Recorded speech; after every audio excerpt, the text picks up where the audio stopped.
Hi, today let's take a look at pre-chat form in Chatwoot. It helps a website visitor share the details your team needs before the conversation opens. In this workflow, a customer wants to change a delivery.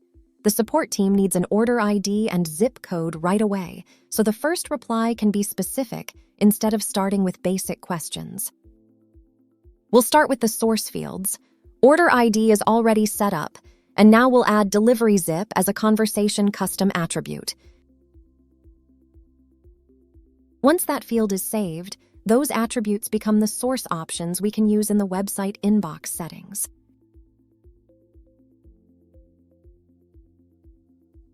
Now, in the website inbox, enable pre-chat form.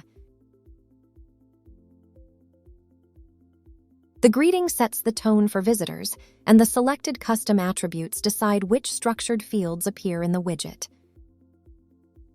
Here, order ID and delivery zip become required questions before a visitor can start the chat. Once the fields are selected, save the inbox settings so the intake form is ready on the site. Now let's switch to the visitor experience and check the form in context. On the website, the widget asks for those details before the chat starts. The visitor adds their name, email, order ID, zip code, and the delivery note. That turns a vague request into a structured handoff before an agent even opens the thread. Once the details are filled in, the visitor can start the conversation from the same widget, without repeating everything in a separate message. After submission, Chatwoot creates the conversation from the widget and carries the form values with it.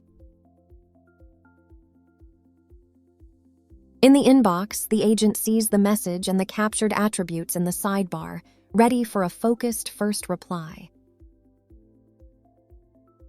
That is pre-chat form in Chatwoot. Less back and forth for visitors and clearer context for the team.